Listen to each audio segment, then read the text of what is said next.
Attack on Titan is one hell of a show, and many of its most recognizable moments are accompanied by one hell of a soundtrack. If you've seen anything from this show, you are likely familiar with the tune called Appleseed, an epic piece of music that perfectly portrays both the magnificence as well as the sheer brutality of the Titans. But can you play this tune on guitar?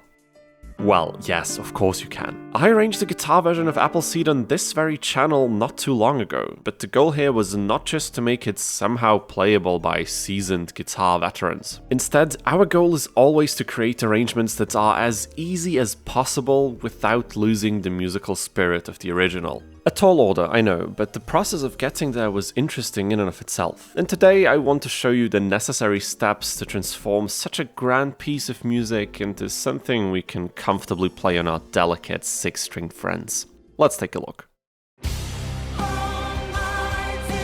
Okay, right off the bat we can hear that the music is in a 4/4 beat and the key is clearly C minor. Not particularly great for guitar, but there are solutions to this. We'll notate everything in the original key first, and then transpose it up to D minor. I mean, it's just a whole step or 2 frets on the guitar, so really not a big deal. D minor is particularly nice since we can tune our 6th string down to D, which is called drop D tuning, and use the open strings quite a lot. It just makes everything easier, and that is exactly what we're after. Personally, I like to do this in Guitar Pro since we can simply tune the entire guitar to drop C here, notate everything exactly as we hear it note for note in the original, and then just tune the guitar up to drop D again, keeping all of our correct tabs and fingerings. What a wonderful feature. And no, we're not sponsored. Alright, the strategy is decided. Now let's take a look at the opening section so we can decide what exactly we're gonna carry over into our arrangement. This part is quite full and dense, but the main element is clearly the melody, which is also harmonized by a second voice. We write them down and then add the bare minimum from the bass line so that we also get a nice full sound without doing all that much. Hitting the bass once each bar should be enough if we let it ring out. And since we are in a drop tuning, we can also just play a small barred chord on their respective frets and easily turn them into power chords for an even richer sound. Now we've arrived at the calm part of the piece.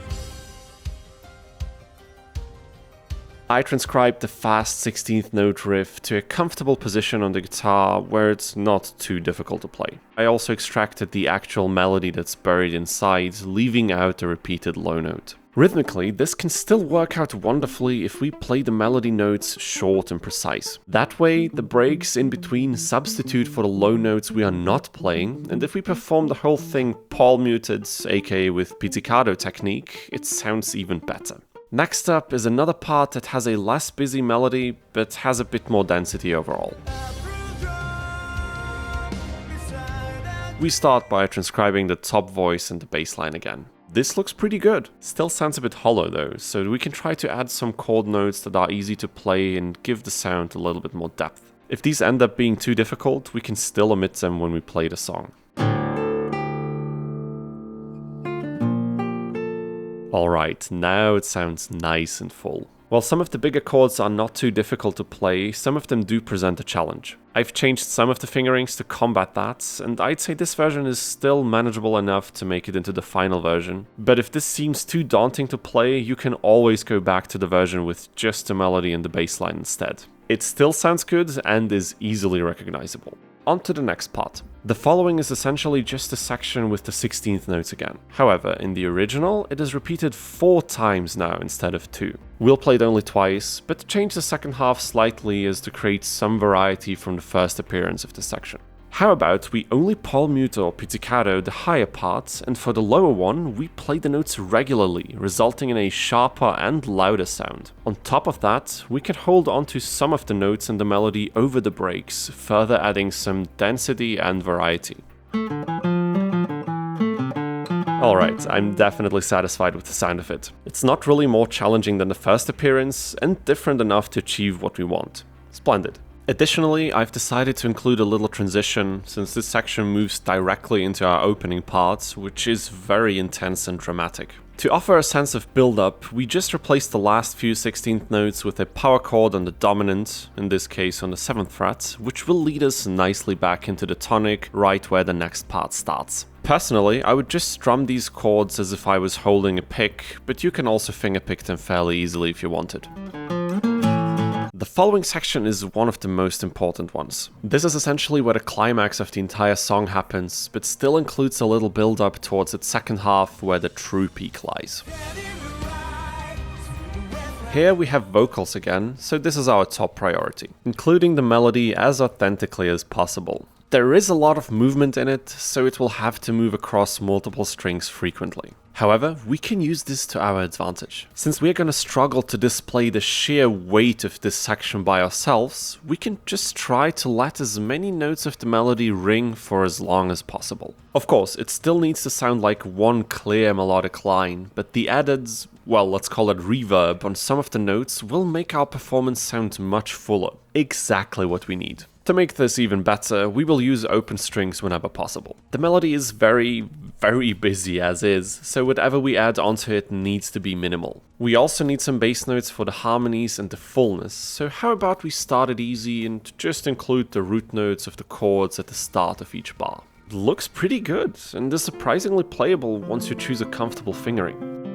I included a few extra bass notes for the last few bars since we need to start building up towards the finale. These few bars are much easier in the melody than what we played before, so we can just play the same bass notes but on each fourth of the beat. Simple but effective. At the very end of this part, I also include another short transition with a standard C major chord. Again, I strum it for a brighter sound, but you could also fingerpick it if you wanted. Now this entire section repeats and reaches the true peak of the song.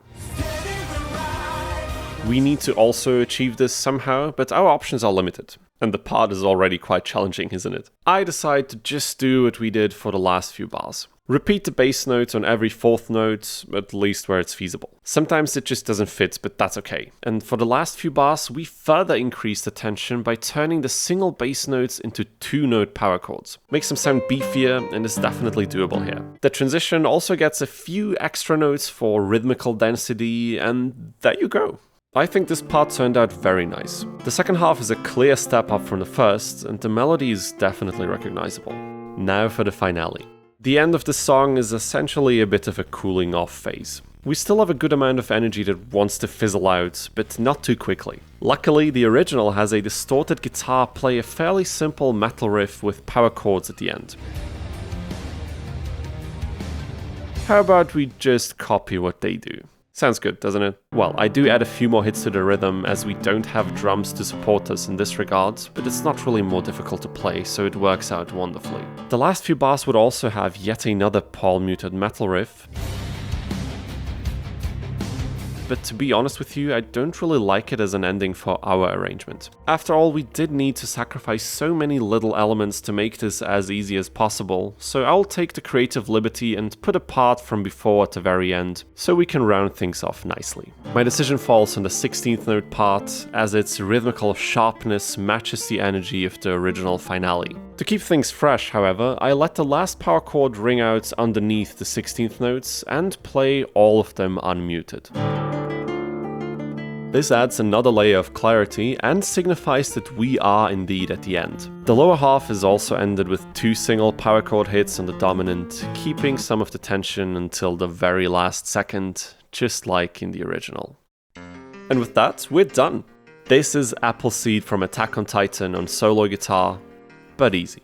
Well, as easy as possible while still sounding good, of course. But what do you think? Did the arrangement turn out nice? Is it still too challenging in your opinion, or do you think that we ditched too many things from the original? Make sure to tell us what you think down in the comments. Remember to like the video and subscribe for more easy guitar arrangements and tutorials. Thank you so much for watching, and I'll see you next time.